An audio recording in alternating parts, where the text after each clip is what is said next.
আজকে আমাদের স্পোকেন ইংলিশের কয়েকটা গুরুত্বপূর্ণ ফ্রেজ আমরা নিয়ে আলোচনা করব, মোস্ট ইম্পর্টেন্ট, যেগুলো আমাদের ইংলিশ ভাষাকে আরো সৌন্দর্য করে তোলে, তোমার ইংলিশ বলাকে আরো সৌন্দর্য করবে। প্রথমে আমরা আসি উইল। আমরা শ্যাল উইল এর ব্যবহার জানি সবাই, না? এটা ফিউচার টেন্সে ব্যবহার করি, আমরা সবাই জানি শ্যাল উইল ফিউচার টেন্স।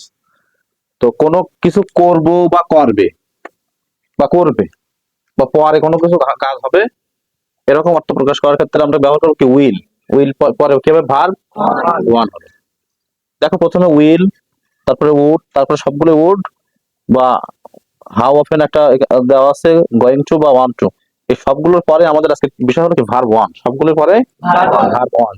যদিও আমরা এই বাক্যগুলো আমরা যখন করবো, এগুলো বাক্য দিয়ে সেটা ভবিষ্যতে হবে, বর্তমানে হবে, বা আগে হয়েছিল, বা কোনো কিছু হতে যাচ্ছে, এরকম ধরনের অর্থ প্রকাশ করবে, কিন্তু সবগুলোই ভার্ব ওয়ান হবে, মনে রাখবা।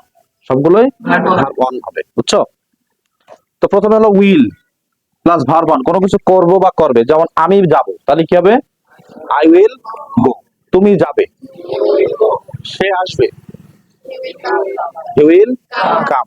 আমরা খেলবো, উই উইল প্লে। আমরা ফুটবল খেলবো, আমরা বিকালে ফুটবল খেলবো। কখন খেলবো? কি হবে? বিকাল ইংলিশ কি? আফটারনুন। তাহলে আফটারনুনে আগে কি বসে জানো?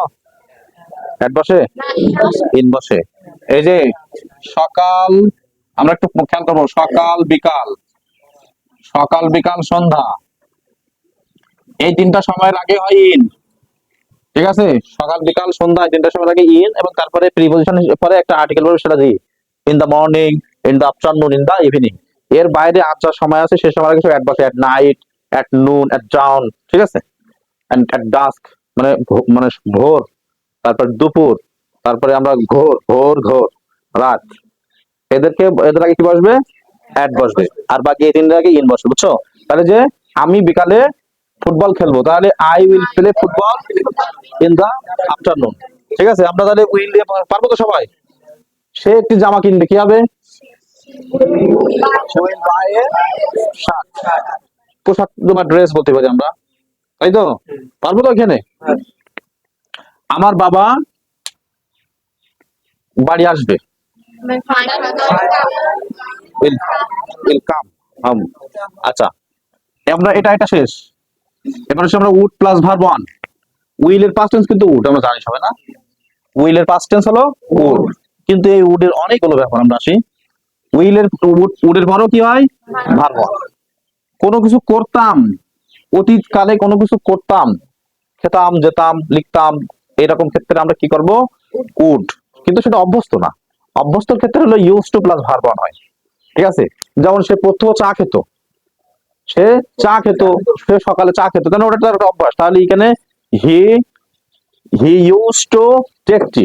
কিন্তু যদি আমাদের ওইটা আমরা অভ্যস্তত্ব বাদে অন্য কোনো আহ, কিছু বোঝায়, যেমন আমি তোমার বাড়ি যেতাম, বা আমি সেখানে যেতাম, আমি এটা করতাম, সে এটা কিনতো, এরকম যদি বলা হয়, সে এটা কিনতো বা সে এই জামাটি কিনতো, তাহলে কি হবে? He would buy buy this shirt. তাহলে সে আসতো, তাহলে হি উড কাম। আমি যেতাম, কি হবে? I would go, I would go. আমি যাব হলো কি? I will go, future tense. আমি যেতাম, আই উড গো। আমি গিয়েছিলাম, আই ওয়েন্ট। তাই তো? তাহলে এটা আমাদের শেষ। তুমি আসতে, কি হবে ইংলিশ? ওকে, দুইটা শেষ। এইবার আমাদের সবচেয়ে গুরুত্বপূর্ণ বিষয় যেটা, সে দুটো হলো উড লাইক টু আর উড ইউ লাইক টু। দেখো, এখানে হলো উড লাইক টু পরে ভার্ব ওয়ান, আর আমরা উড ইউ লাইক টু, এই যে সাবজেক্টের আগে অক্সিলারি ভার্ব যখন হয়, তখন সেটা ইন্টারোগেটিভ সেন্টেন্স হয়। ইন্টারোগেটিভ মানে জিজ্ঞাসা করা বোঝায়, কিন্তু এটা তো ইন্টারোগেটিভ না। আমাদের প্রত্যেকটার আগে কি সাবজেক্ট দিয়ে শুরু করবো, আমরা সাবজেক্ট দিয়ে শুরু করবো, কিন্তু এর সাবজেক্ট এখানে বসে গেছে, ওখানে সাবজেক্ট লাগবে না। মানে এই দুটো হলো ইন্টারোগেটিভ হবে। আচ্ছা, উড লাইক টু মানে কি করতে ইচ্ছুক, কোনো কিছু করতে, কোনো কিছু করতে, শুধু করা না, মানে কোনো কাজ, মানে ভার্বের কাজ কি? করা, হওয়া, থাকা, এরকম কিছু করতে ইচ্ছুক, বিনয় বা ভদ্রতার সাথে প্রকাশ করতে আমরা তখন ব্যবহার করবো কি? Would like to, would like to. আর যদি বিনয় বাদে এমনি যদি কেউ দিয়ে দেয়, তখন আমরা want to contract, contract form হলো ওয়ানা। ঠিক আছে? যেমন আমি যেতে চাই, আমি যেতে চাই, এর ইংলিশ কি? এই যে চাও ইংলিশ কি? ওয়ান্ট। আই ওয়ান্ট টু, মানে কি? আমি যেতে চাই, আই ওয়ান্ট টু গো। আমি খেলতে চাই, আই ওয়ান্ট টু প্লে। আমি কিনতে চাই, আই ওয়ান্ট টু বাই। আচ্ছা, আমরা যদি একটু সহজে মানে ওই এটা ওয়ান টু কে আমরা আর একটু মানে ভালোভাবে বলতে চাই, তখন সেটা আমরা ওয়ান টুর পরিবর্তে আমরা কি ওয়ানা। আই ওয়ান্ট টু প্লে না দিয়ে I wanna play. I want to go না বলে আই ওয়ানা গো। ঠিক আছে, ভার্ব ওয়ান কিন্তু এর পরেও ভার্ব ওয়ান। বুঝতে পেরেছো? তাহলে ওয়ান টুর সংক্ষিপ্ত রূপ সেটা হলো কি ওয়ান। কথা বুঝছো? তাহলে ওয়ান টু এটা হলো কি, এই যে আই ওয়ান্ট টু যখন তুমি ব্যবহার করবা, সেটা তোমার মাঝে কোনো বিনয়ের কোনো কথা নেই, তোমার ইচ্ছাটা তুমি প্রকাশ করলে।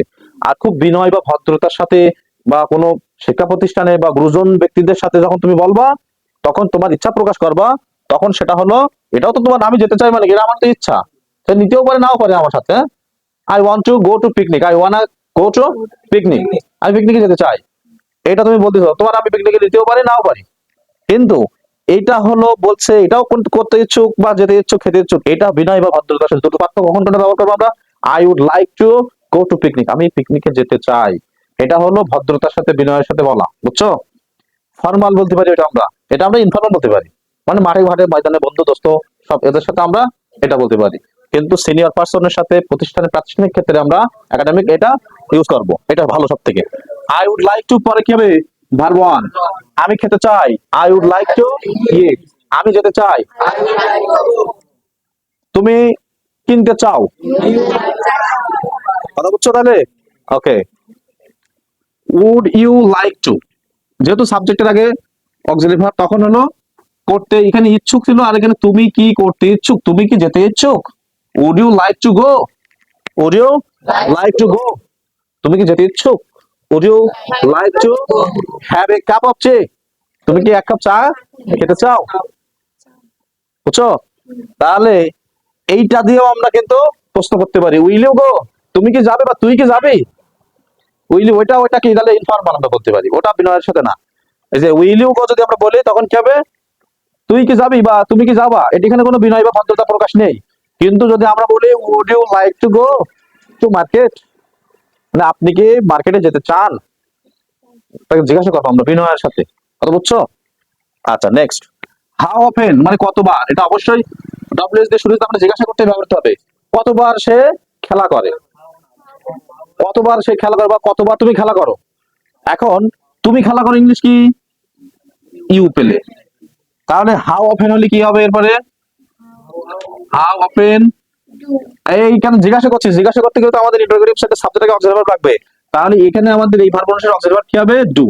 তাহলে হাউ অফেন ডু ইউ, এটা কিন্তু often, often. How often do you play, how often do you play. How often যদি আমরা থার্ড পারসন সিঙ্গুলার নাম্বার দেই, সে কতবার এখানে আসে? Does he come, yeah come here. বুঝছো? সে কতবার একদিনে বাজারে যায়? মার্কেট ইন এ ডে, একদিনে কয়বার সে বাজারে যায়। বুঝছো? আচ্ছা, এবার হলো গোয়িং টু। গোয়িং টুর সংক্ষিপ্ত ফর্ম হলো গোনা।